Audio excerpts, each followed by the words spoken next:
மார்கழி 10 ஆண்டாள் நாச்சியார் அருளிய திருப்பாவையின் 10ஆம் பாசுரம்.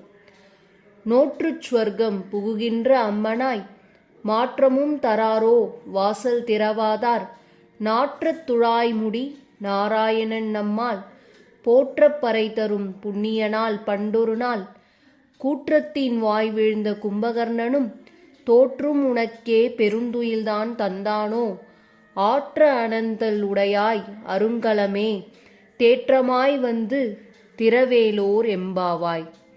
இப்பாடலின் பொருள் ஆண்டாள் நாச்சியார் இவ்வாறு கூறுகிறார். கடந்த காலத்தில் நீ செய்த நோன்பின் பலனாக இப்போது சொர்க்கம் போன்ற பேரின்பத்தை அனுபவித்துக் கொண்டிருக்கும் பெண்ணே, கதவைதான் திறக்கவில்லை, ஒரு மறுமொழி கூடவா சொல்ல மாட்டாய்? உன்னுடைய மௌனம் ஏன்? நறுமணம் வீசும் துளசி மாலையை அணிந்த அந்த நாராயணன் நாம் அவனை பாடித் தொழுதால் நாம் கேட்கும் வரங்களை உடனே தரக்கூடிய புண்ணியவான். முன்னொரு காலத்தில் ராமபிரானால் அழிக்கப்பட்ட கும்பகர்ணன் தூக்கத்திற்கு பெயர் போனவன். அவன் உன்னிடம் தோற்றுப்போய் தனது நீண்ட தூக்கத்தை உனக்கே பரிசாக கொடுத்து விட்டானோ?